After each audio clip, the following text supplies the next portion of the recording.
partners, the Human Rights Commission, the Gambia Police Force, and also our contracting company, which is the ESI. Alex, you're welcome. The media family, CSOs, everybody else, you really welcome to this very important occasion. So on that note, I would like to invite the chairman of the IAC, Mr. Joseph Colley, to deliver the keynote statement. Welcome, Chairman. With me that it is indeed a very constructive forum where relevant issues on the electoral process are discussed in a very amicable, interactive, and transparent manner. Pursuant to its open door policy, the Commission will not relent in sharing information and providing relevant updates to all the stakeholders as and when necessary. This is in line with the Commission's desire to make elections as inclusive and transparent as possible. Such engagement is also critical in dissipating fake news, misinformation, and disinformation. The focus of today's engagement is on the post-registration activities. As we may know, the 2026 supplementary voter registration was concluded on 21st May 2026. We may attest to the fact that the voter registration process was well observed by various stakeholders, including some political parties, the media, CSOs, and some partners. The process was conducted as required by law, bearing in mind that any registered voter should be a Gambian, and he or she is or will have attained the age of 18 years by the next election date, which is the 5th of December 2026. Follow-up activities are ongoing.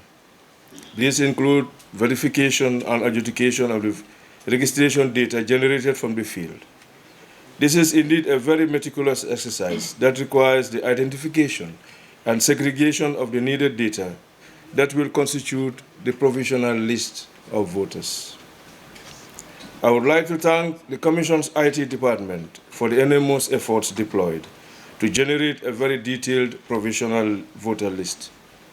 Similarly, Electoral Service International, Inc. ESI, a key partner to the IAC, is also recognized for its tireless efforts and support to the process.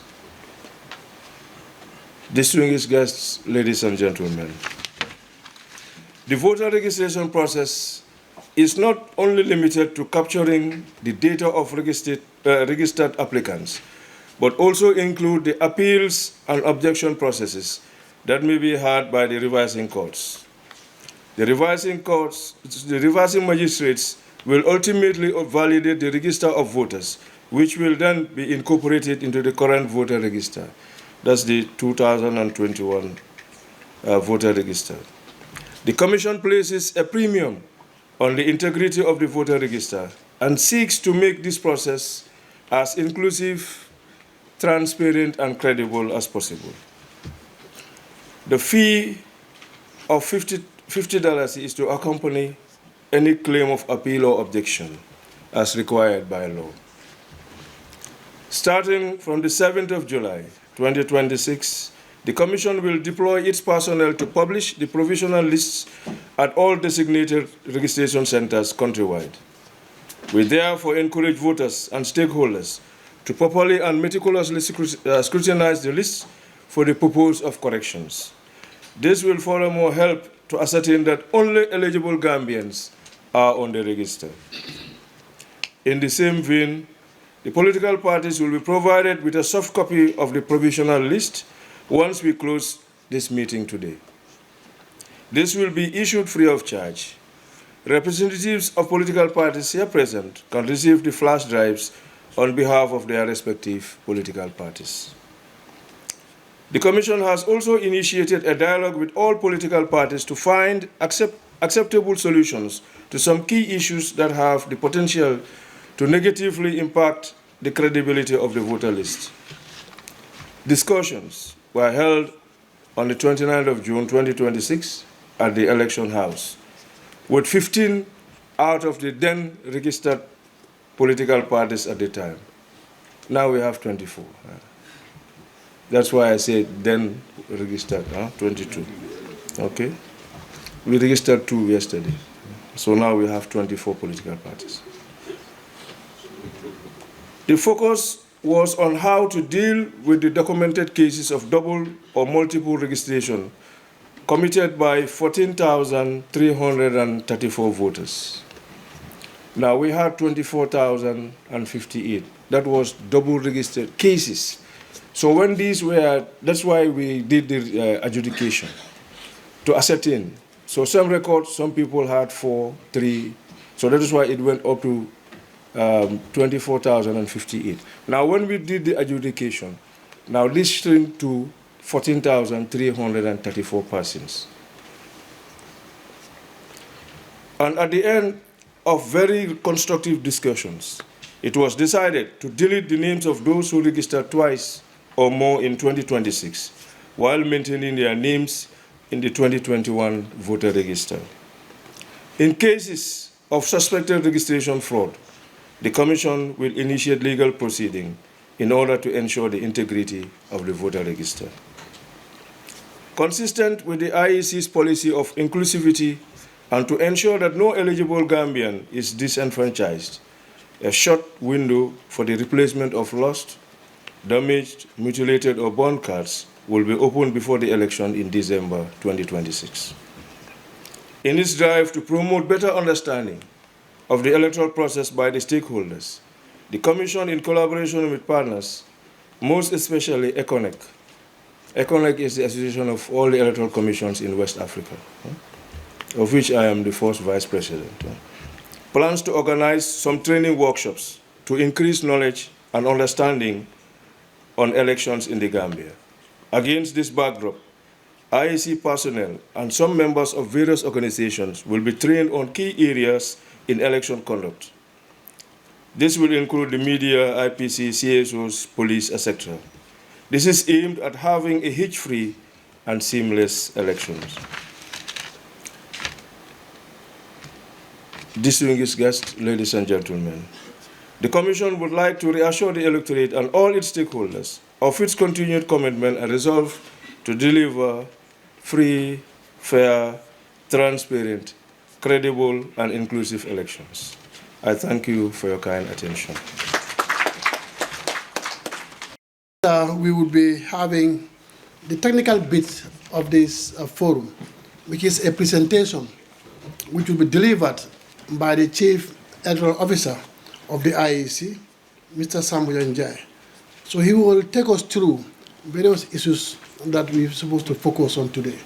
So I don't know where, okay, you're going to use that. Okay. Good morning.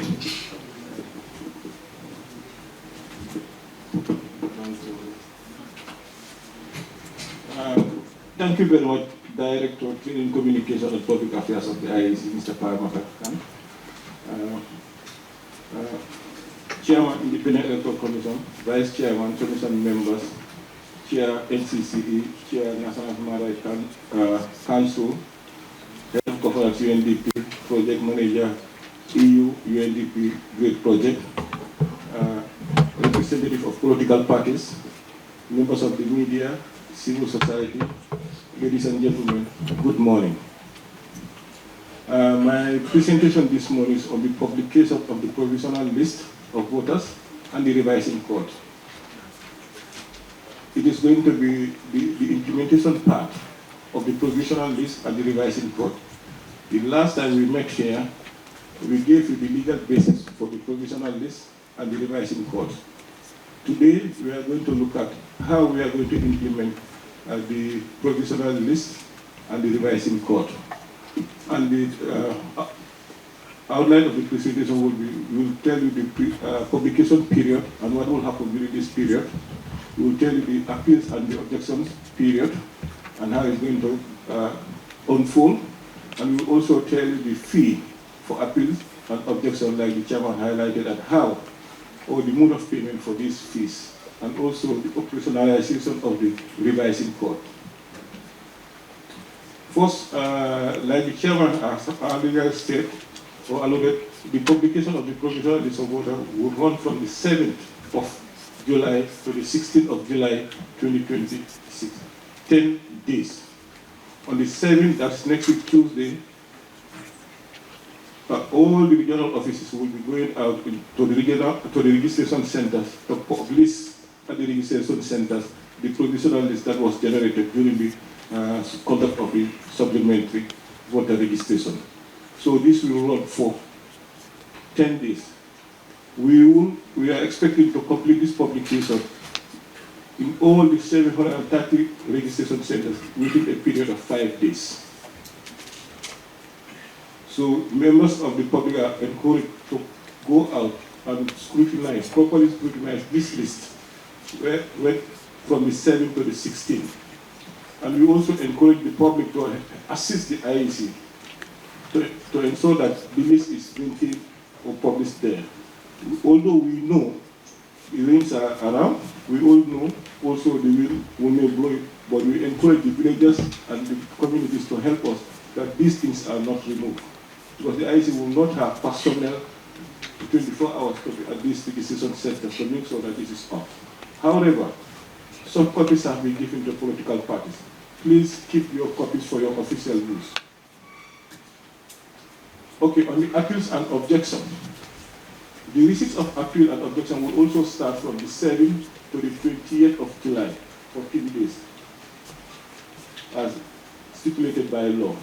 From the 7th to the 20th of July, any person or registered voter who, for example, claimed to be registered and he or she was not registered can go to the regional office that is responsible of that area where he lives or where he claims to be registered and launch an appeal, collect a form, and appeal for him or her to be registered. Likewise, anyone who, during the registration, observed that an eligible or unqualified person was registered, and that person is not qualified to register, can also raise an objection on the registration, on the voters list published. This objection should also be made in an objection form available at the IEC of election offices. And this period will run from the 7th to the 20th. After the 20th, no appeal, no objection will be received. Before the 20th, no objection, no appeal will be received. So please, this is the period for people to go out and properly scrutinize the list and the issues that they have during the registration. This is the period where they can resolve it. Okay, the fee for appeals and objections. The fee, like the chairman said, is paid at $50 for any appeal or any objection, and it's payable at any of the IEC bank account, at GTCO or GT Bank, Zenith Bank, or UNA. For UNA, you can pay to any UNA foreign exchange bureau, or if you have the UNA wallet, you can use the matcha and pay and bring us the soft copy and share the soft copy with us. For the Zenith Bank and GTCO or GT Bank, when you pay, you bring the receipt and you'll be given a form. If you do not pay these things at any of these outlets, you will not be given an appeal or objection form, or your appeal or objection will not be accepted. Upon payment, you must produce a receipt to the election office to collect an appeal form. For the revising court, we are happy to inform you that the IEC has received to the Office of the Chief Justice requesting for revising courts to be set up in each administrative area. This will start after the end of the receipt of appeal and objection. The receipt of objection and appeal will end on the 20th, and a week later, if we receive any appeal or objection, the revising court will start. For the information of the public, please be informed that no revising court will open unless an appeal or an objection is received. The last time, in 2021, people were waiting for the revising court to open so that they can go and make their appeal. This time, it doesn't go like that. You have to appeal or make an objection so that you can take this into the revising court and the revising court will start. But you don't have to wait until the revising court are open and start making your appeal. It doesn't go in that way. We please advise you that if you have any objection, any appeal, make it so that the revising court can open. The revising court can only open if an appeal is received or an objection. And finally, I just want to inform the general public that we have transferred voters cards in our election offices that are yet to be collected. We encourage all those who transferred their card to go to those offices to collect their voters card. They are ready for collection. On that note, thank you very much. So on that note, we will take sets as usual. The normal way we do it. We just take sets of 3 or 5. So you may just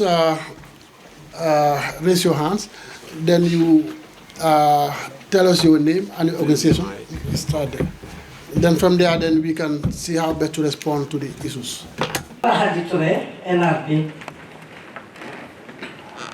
Dama laajte 14,334 ñi nga xam ne ñu ngi register ñooñu ban daan lañ leen war a daan su fekkee ne dañ ko tey loolu laa amoon pour lu may laajte. Waaw jërëjëf. Good morning, family, the Gambia for all party. My question is, when we when the IEC took the document to the revising court, after the revising court, we paid, before going to fill the form, we paid $50. After the $50, we fill the form. Is it that the person itself is going to be present in the court, or IEC is still going to continue with the court? Thank you so much. Mine is short one. I just wanted to know whether the 14,334 we're talking about, whether there's a significant data, knowing how many of them have registered in 2021 and have registered in 2026, and how many of them have registered in 2026, double or triple. That's what I wanted to know, in case there's a significant data. Thank you. Have there been any charges, prosecutions for voter fraud? And secondly, what are the sanctions for anybody found guilty of voter fraud? So after 6 months, you cannot, or before 6 months before the elections, you cannot do voter registration. So Mr. Samuel, I think I've answered your question indirectly. Yes, for party registration, there is no timeline. There is no timeline. Once the people fulfill the required laws, of course, you have Section 60. I'll give you one example. There is a group they are used, they say they want to form a political party. Instantly, I instructed you to write to them and tell them they are not qualified. Because you cannot use, because Section 60 of the Constitution is clear on sectionalism and all those things. Otherwise, the women also will get up and say they want to form their own group because they are in the majority. So I told them, no, you have already failed in the first instance. So let's try something else. So we look at Section 60 of the Constitution, and then we also look at, from Section 106 of the election. So it's clear as to how you should go about it. And this time what we do is, we also, because those days were very lenient, we let the parties do the, once they are qualified, then they pay. Now, but if you look at the law, it says that your application should be accompanied by the fee. So a fee of 2 million. So now if you don't pay, you don't even touch, you don't even look at your work. So that's it. So that's it. About the double registration, the double registration is every time. So it's for everybody. So it's different from revising court. Revising court is only a registered voter that can challenge. It's clear. You read the laws and then you understand. So if you are not registered, if you are not released, you cannot challenge someone. But as a citizen, it's okay. But right now, I think we said what we agreed on with the political parties is usually those ones that we did. And then the other ones that like, when we did the analysis, we know that this one is from those ones we will try to. Because we're also looking at, we have the revising courts, 14,000 people, when are we going to prosecute them? We have 6 months to the elections. So there are a lot of implications. We had a family meeting, and definitely we understood each other. We understood each other. Yeah, because everything is geared towards what? Because if you leave those 14, you're giving a wrong impression of 24,000 seconds. What is 24,000? At the end of the day, people will say, we have a low voter turnout, when definitely it does not require one. We're still trying to sanitize. Maybe the next time, in fact, yes, we tried the transfers and the operations and all, so that people can. That's why we said we will open up. Because we have found voters' cards that were issued in 2026. Lost and found. They're broken. So imagine, so that's why we said we will try to open up a window so that people like that can try and play, so that at least we'll have a good turnout during the presidential elections. Yes, about fraud. There is fraud. If you look at the elections at the back, so there is penalties for everything. Now for double registration is 500,000. 2 years imprisonment, and then there is a likelihood for you to be banned for 2 electoral cycles, 10 years. This is not magic. So you look at the elections act, you see, for voter registration, everything is there. For election malpractice, everything is there.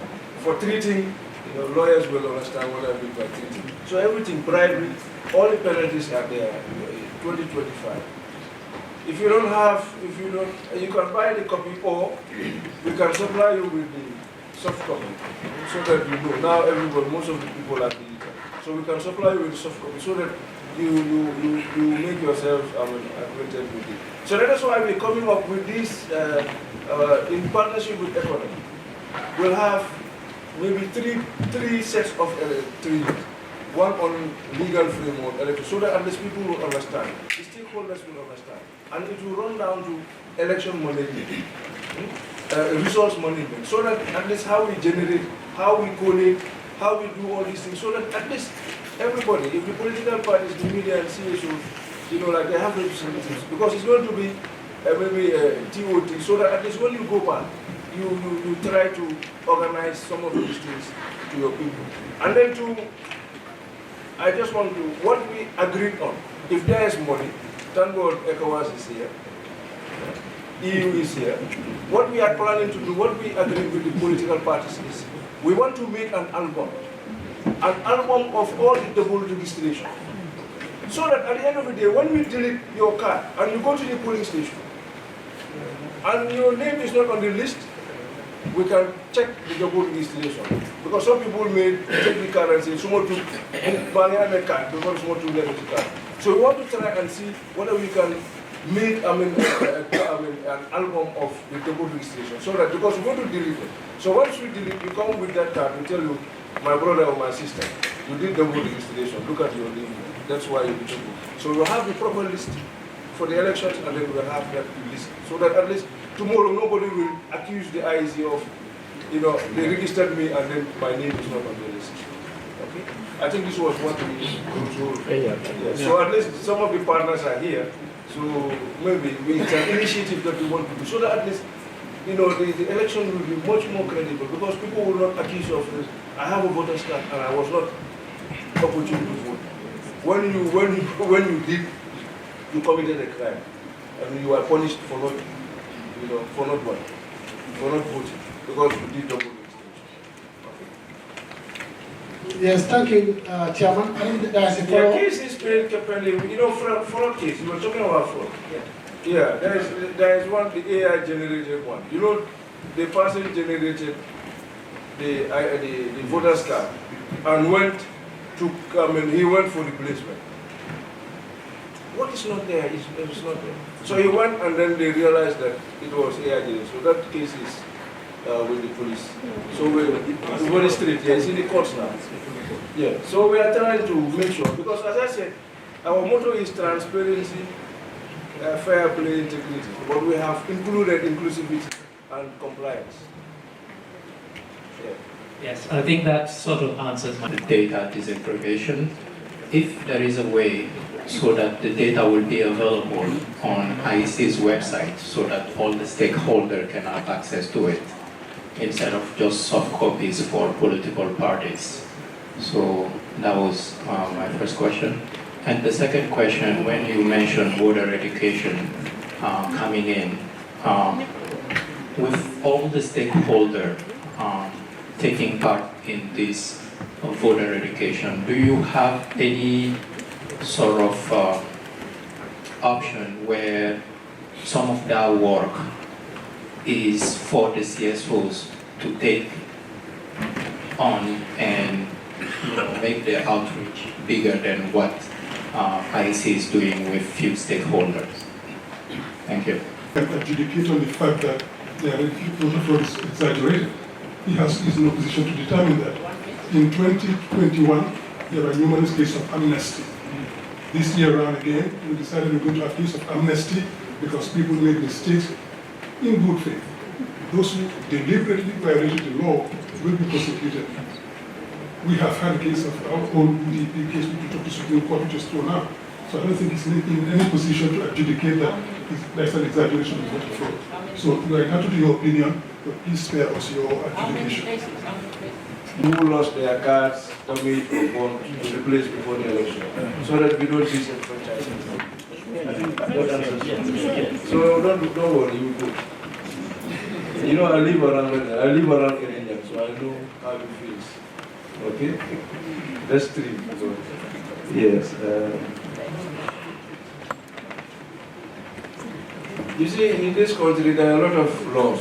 So you have access to information, you have data protection act and all those things. So we will try and see about that data. And we will look at the legal lenses, in order to put it, online.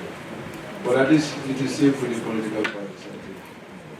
So I would look for voter education. I think it is everybody's business. That's why, yes, because we don't leave it just to IEC. I always challenge, like, they are our primary stakeholders and I always challenge them, especially political parties.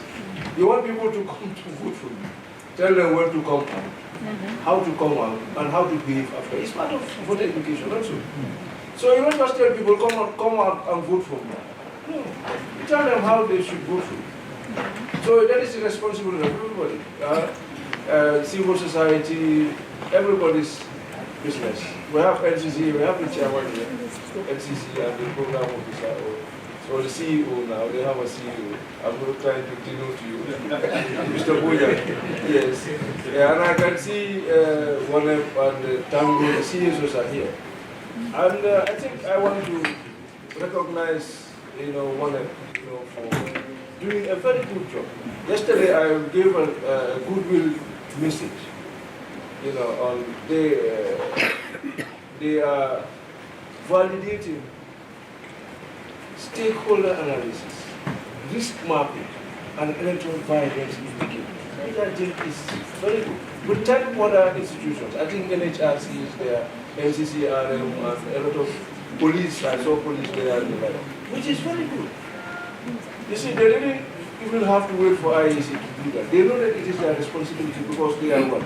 They look forward. They are advocating for peace and peaceful existence. And then they've gone and sought forward sponsorship from EU. I think EU is bankrolling. So it's a good initiative. I was there yesterday, and it's a good job. It's something that all of us can use to help us to conduct peaceful elections. Because we need hotspot, you know exactly those things.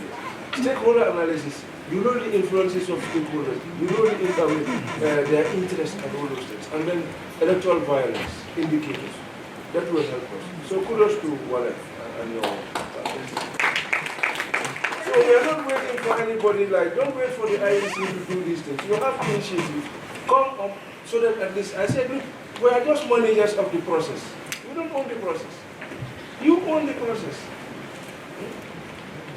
So please, let's all come, put our hands together, and then we move on so that come 5th December, we have what? Credible, peaceful, inclusive, free, fair, and transparent elections.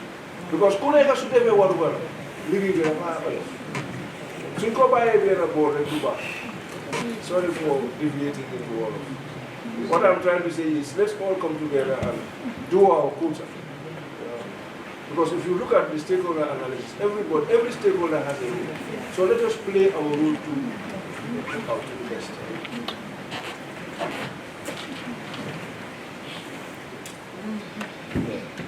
Mr. Mali, I think that one I will not say anything about that. Because we are here to serve the Gambian people, we are accountable to you.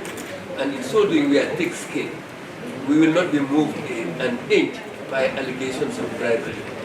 Look around this table and tell me, members of the commission here, who can be bribed, and any of our staff. There is something much more important than money or anything whatsoever. It's the integrity with which we want to do our work and the legacy that we want to leave behind. So allegations of bribery would not defocus us. We are focusing on the bigger picture, which is to deliver our mandate. Free, fair, credible, and transparent and inclusive elections. And inshallah, as a team, united in the resolve to deliver such a mandate, we will deliver such elections. Thank you very much. Okay. And December will be the topic will be elections petitions. So this is the line of activities. There is each month we have an activity depending on the order or matter of the month. August is the progress at the revising court. September will be nomination of candidates. October will be elections campaign. November will be polling or voting, and December will be election petition. So please, let's go together. On that note, Mr. Chairman, distinguished members present here, and senior government official, political party representative, civil society, media, and all other participants here present, thank you very much for coming. And before you leave, lunch or breakfast will be served at 12 o'clock up in one of the restaurants up. And please check your UNA, your telephone numbers in an hour time for your transport refund. UNA will pay 1,000. All of you who have signed, you will get 1,000 as transport refund through a text code. IEC. When you see the text, don't delete it. If you have the UNA wallet, it will go in August.